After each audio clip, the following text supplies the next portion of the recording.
Hello అండి, welcome back to Warangal వంటలు. ఈరోజు మన స్పెషల్ రెసిపీ వచ్చేసి గోంగూర చికెన్ నిలువ పచ్చడి.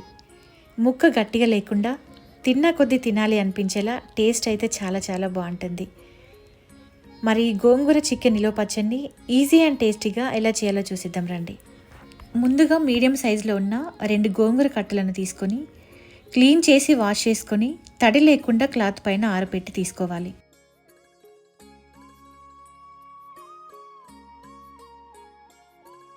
అలాగే ఒక బౌల్లోకి నిమ్మకాయ సైజ్ అంత చింతపండుని తీసుకొని ఇందులోకి కొన్ని వేడి వాటర్ని పోసి 10 నిమిషాల వరకు పక్కన పెట్టుకోవాలి.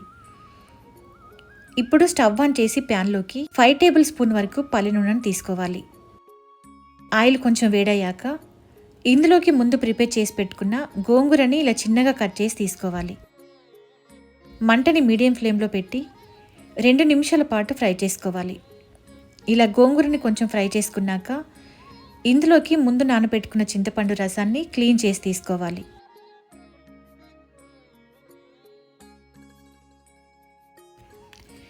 మనం తీసుకున్న ఈ చింతపండు రసం గోంగూర బాగా ఫ్రై అయ్యి ఇలా ఆయిల్ సపరేట్ అవుతుంది కదా. ఇప్పుడు ఈ ప్యాన్ పక్కన పెట్టి మరో బాండీలోకి 1 టేబుల్ స్పూన్ ధనియాలు, 4 లవంగాలు, 1 ఇంచు దాల్చిన చెక్క, 1 టీ స్పూన్ ఆవాలు, 1 టీ స్పూన్ జీలకర్ర, 1/2 టీ స్పూన్ మెంతులు వేసి లైట్గా ఫ్రై చేసుకోవాలి.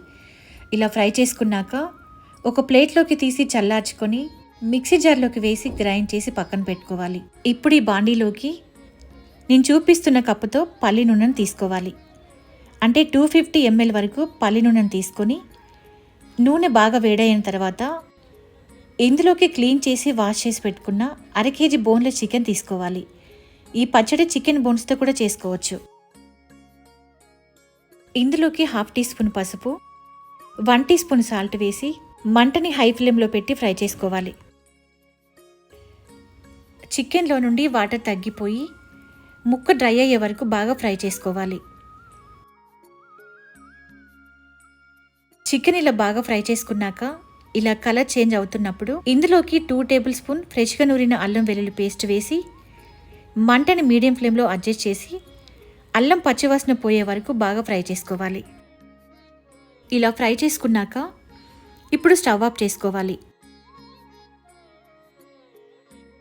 ఇప్పుడు ఇందులోకి 5 టేబుల్ స్పూన్ కారం, ముందు ప్రిపేర్ చేసి పెట్టుకున్న మసాలా పొడి, 2 టీ స్పూన్ సాల్ట్ వేసి బాగా కలుపుకోవాలి.